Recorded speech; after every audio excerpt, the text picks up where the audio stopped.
Wine is meant to be experienced at any level. It is a beverage that you don't have to be intimidated of. That message is clear from the moment you walk into the tasting room at Frechette. You know, there's a ritual around wine when it comes to sniffing and swirling. I think sometimes those things can be a little bit intimidating. At the end of the day, just be open to exploring, and then you like what you like, right? With a personality that's as bold and robust as the wine she creates, These little mommies have to give the energy to her babies, right? So we need to make sure Mommy Vine is happy and that she can give the energy so we can have this robust fruit. Shea Frechette doesn't hold back when it comes to talking about how rare it is for a Black woman to be in her position. For me, when I first came into wine, I didn't see any Black female winemakers. And so I just didn't see that represented. So I really had to figure out my place in wine. According to the Washington Wine Association, there are just over 1,000 licensed wineries in the state. Just 3 of them are Black owned. I would go to trade shows and I'm pouring on behalf of Frechette.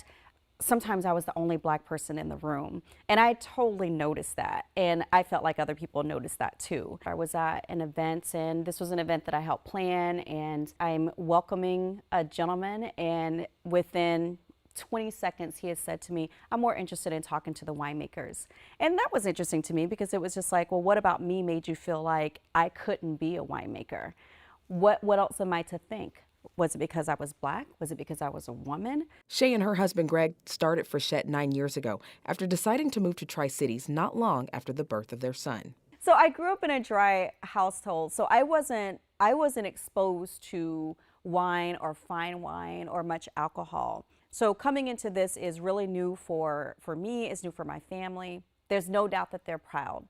You have to be proud when you have an entrepreneur in the family. It is an honor for me to be someone in my family that gets the opportunity to own a business and own a vineyard and a winery. So I definitely don't take that for granted. In addition to the Frechette brand, Shea also has another label called Sachet, which she started after being inspired at a Black Women in Wine event. I wanted to craft a message that would inspire someone else to do the thing that they never saw themselves doing, and the thing that helps them live in their true purpose and potential. For now, Shea may be one of the only Black winemakers in Washington, but if she has any say-so, there will be many more to come. Representation totally matters, but I think this is an industry for everyone. I'd love to see more women owning vineyards, owning wineries, owning distribution companies, owning custom crush facilities, owning warehousing. I would love to see that because there's a place for any person of color in this industry.